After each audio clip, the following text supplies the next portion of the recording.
Terima kasih Anda masih bersama kami. Bagi Anda yang baru saja bergabung, kami hadirkan kembali 3 berita utama hari ini. Diduga karena korsleting listrik, pusat kuliner di Kabupaten Kudus ludes dilalap api. Presiden Joko Widodo meninjau revitalisasi Pura Mangkunegaran yang akan dijadikan ikon wisata budaya. Operasi Zebra Candi 2022 berlangsung simpatik. Polisi memberi hadiah kepada pengendara yang taat berlalu lintas.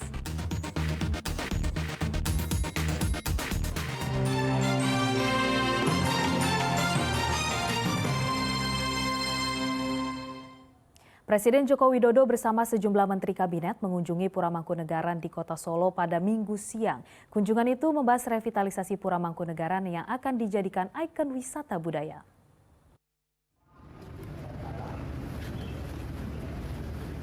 Presiden Joko Widodo bersama sejumlah menteri mengunjungi Pura Mangkunegaran di Kota Solo.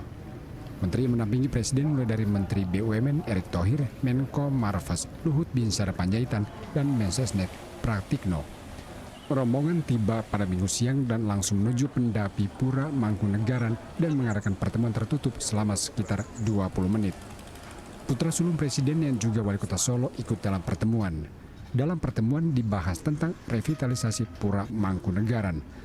Pura ini memang hendak dijadikan ikon wisata budaya di Kota Bengawan.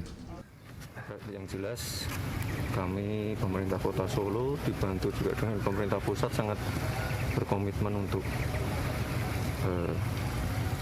istilahnya merawat Mangkunegaran ini sebagai salah satu aset. Untuk kami silaturahmi ya Mas. Yang kedua kan tentu bagaimana kita bersama-sama bisa diskusi bisa menjaga kebudayaan, bagaimana terus kita bisa lestarikan, bisa terus menjadi bagian dari perkembangan terutama ya di Kota Solo dan sekitar.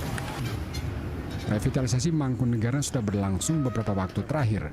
Perbaikan kali ini berada di kawasan lapangan tenis Mangkunegara. Revitalisasi juga berjalan di koridor Gatot Subroto Ngarsopuro yang akan dijadikan street art Kota Solo.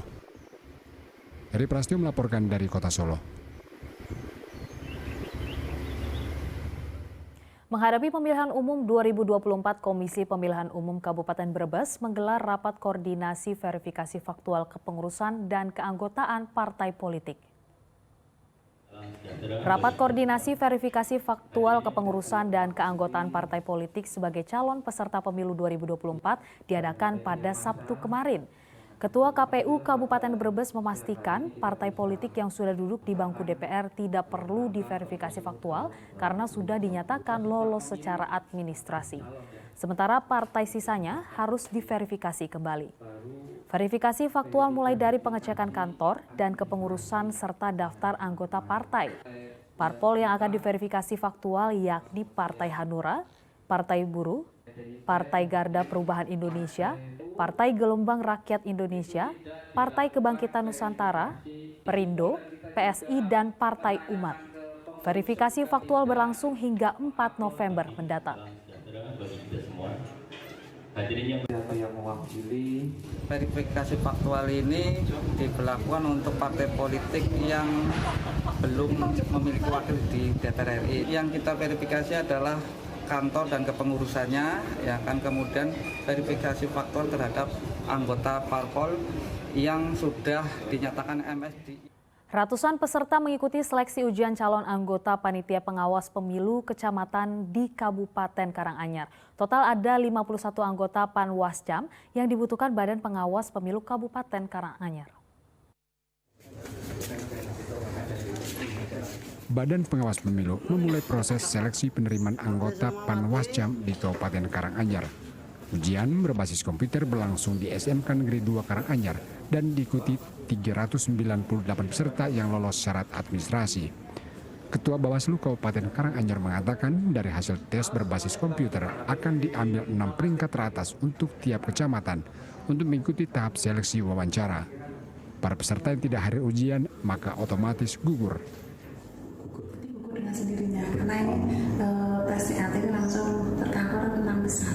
Jadi nilai kita tidak tahu, dari panitia pun tidak tahu nanti sudah terinduk ke provinsi. Dari RI perlu ke provinsi baru ke kabupaten untuk 6 besar. Salah satu peserta tertarik melamar menjadi anggota Panwascam karena ingin ambil bagian dalam kegiatan pengawasan pemilu. Pengalaman saat membantu KPUD Karanganyar memberikan wawasan dan pengetahuan mengenai penyelenggaraan pemilu. Karena tertarik dulu udah pernah di KPU sih, udah punya pengalaman gitu. Kalau tadi tesnya berapa soal, Mas?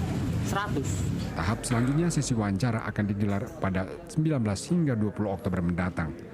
Sebanyak 51 anggota Panwascam akan direkrut Bawaslu Karanganyar untuk mengawasi jalannya pemilu 2024. Heri Prastio melaporkan dari Kabupaten Karanganyar.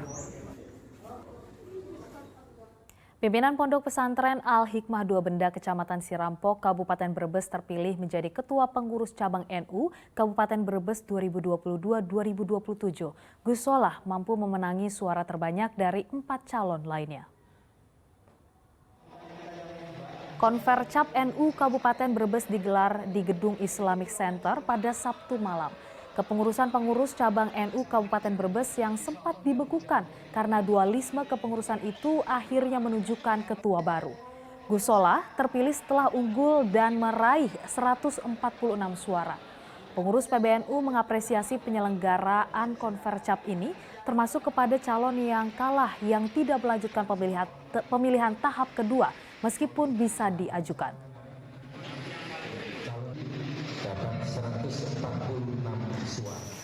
Pertama, Gus Solah tidak mencalonkan diri tapi tetap mendapatkan amanah. Itu artinya apa? Artinya memang beliau dikehendaki oleh akar rumput dengan mendapatkan 146 suara. Sebaliknya, Pak Samsul Ma'arif yang hadir di sini dan lolos juga karena tahu bahwa yang dikehendaki adalah Gus Solah, itu juga legowo samina wa'atona ngasih kesempatan dengan tradisi kesantrian karena merasa bahwa itu adalah putranya guru beliau. Saya kira ini adalah tradisi yang baik. Ribuan warga di Kota Tegal mengikuti Jalan Sehat Nasional pada hari Minggu lalu. Meski cuaca terik tak menyurutkan semangat warga. Jalan Sehat Nasional berakhir di lapangan olahraga Tegal Selatan, Kota Tegal. Di sana, warga berkumpul dan menanti undian berhadiah berupa sepeda hingga 1 unit motor. Kegiatan ini dalam memperingati hari ulang tahun ke-58 Partai Golkar. Kegiatan Jalan Sehat ini juga untuk memecahkan rekor muri sebagai peserta Jalan Sehat terbanyak karena digelar di 9 wilayah Jawa Tengah. Pak Wek juga suka dangdut, ya.